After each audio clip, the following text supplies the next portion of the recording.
Today, we're diving deep into an absolute legend of aviation, the F-14 Tomcat.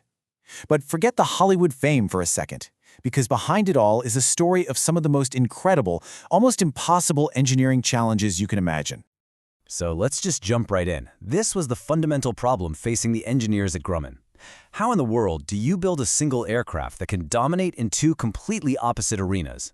Slow speed, up-close and personal dogfights, and at the same time be a blistering high-speed interceptor. How do you even begin to solve that? Well, you solve it because the stakes were just unbelievably high. You have to remember, during the Cold War, the U.S. Navy's aircraft carriers were facing this terrifying new threat, these cutting-edge Soviet supersonic bombers that were designed to just wipe out the fleet from a huge distance. And the Navy had nothing in its arsenal that could stop them. So the Navy basically handed Grumman this Mission Impossible checklist. They needed a plane that could fly more than twice the speed of sound, but also, turn on a dime in a knife fight. It had to be tough enough to survive carrier landings over and over, carry a truly massive weapons payload, and have a radar so powerful it could see a target from like New York to Boston. These requirements aren't just difficult, they literally contradict each other. So, what was the answer? Well, it was to build a shapeshifter. Yep, a plane that could physically change its own shape in the middle of a flight to adapt to whatever it needed to do. And the key to this whole insane idea was its most famous feature, the variable sweep wing. So what exactly are variable sweep wings? It's a really brilliant but unbelievably complex concept. The basic idea is that by changing the wing's angle, or its sweep, while you're flying, you can totally change the plane's aerodynamics to be perfect for whatever you're doing at that exact moment. And this just perfectly shows the F-14's split personality. When the wings are swung forward out to 20 degrees, you've got this high-lift brawler. It's perfect for taking off from a carrier or getting into a turning fight. But then, when it's time to chase down a bomber, the flight computer sweeps those wings all the way back to 68 degrees. That slashes the drag and turns the plane into a supersonic spear. It's literally two planes in one. Okay, but creating a shape-shifting jet immediately creates a brand new, massive problem. How do you build a structure that can hold these gigantic, moving wings onto the heaviest fighter in the Navy and not have the whole thing just tear itself apart under the stress? The answer is something called the wing box. This is the structural heart of the aircraft, the core that everything else connects to. For the F-14, it had to be unbelievably strong, but also light enough to fly. Aluminum just wasn't going to cut it. So Grumman made a really bold choice. They decided to build the whole thing out of titanium. Now here's the thing about titanium. It's notoriously difficult to work with. The second you try to weld it, it reacts with the oxygen in the air, and your weld becomes brittle and weak. It's a huge problem. So Grumman had to literally invent a solution. They built this enormous vacuum chamber and used an electron beam to weld the parts.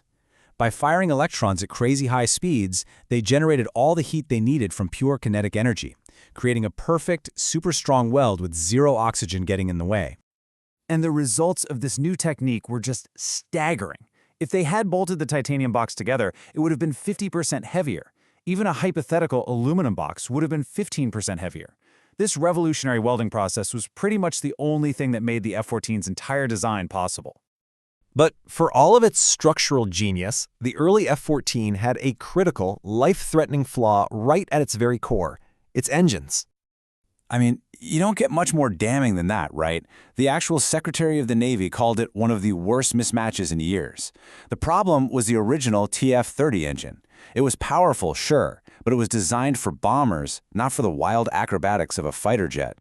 The big issue was something called a compressor stall. During really aggressive maneuvers, the airflow into the engine could get disrupted, causing it to lose power and sometimes just flame out entirely. And because the F-14's engines were set so far apart, if one failed, you'd get this massive asymmetric thrust that would throw the plane into a deadly flat spin. And yes, this is the exact thing that killed Goose in Top Gun. And tragically, it led to real-world pilot fatalities. Thankfully, a solution was finally found. The F-14 was eventually upgraded with the General Electric F-110 engine, and the difference was, well, it was night and day. The new F-110 had 32% more thrust, it was practically stall-proof, and it was so much more fuel efficient that it could stay on station 34% longer. This new engine didn't just fix a flaw, it finally unleashed the Tomcat's true, terrifying potential. So, with that huge engine problem solved, we can finally focus on what made the Tomcat a true apex predator. Its absolutely revolutionary radar and missile system. The heart of this whole system was the AWG-9 radar. See, to spot targets from hundreds of miles away, it needed an immense amount of power, an incredible 10.2 kilowatts. To put that in perspective, that's more than 10 times the power of the radar in the jet it replaced. It was an absolute beast. And all that raw power translated into a capability that was just unheard of at the time. The AWG-9 could track 24 separate targets all at once and allow the crew to engage 6 of them simultaneously with its Phoenix missiles. No other fighter on the planet could even come close to doing that.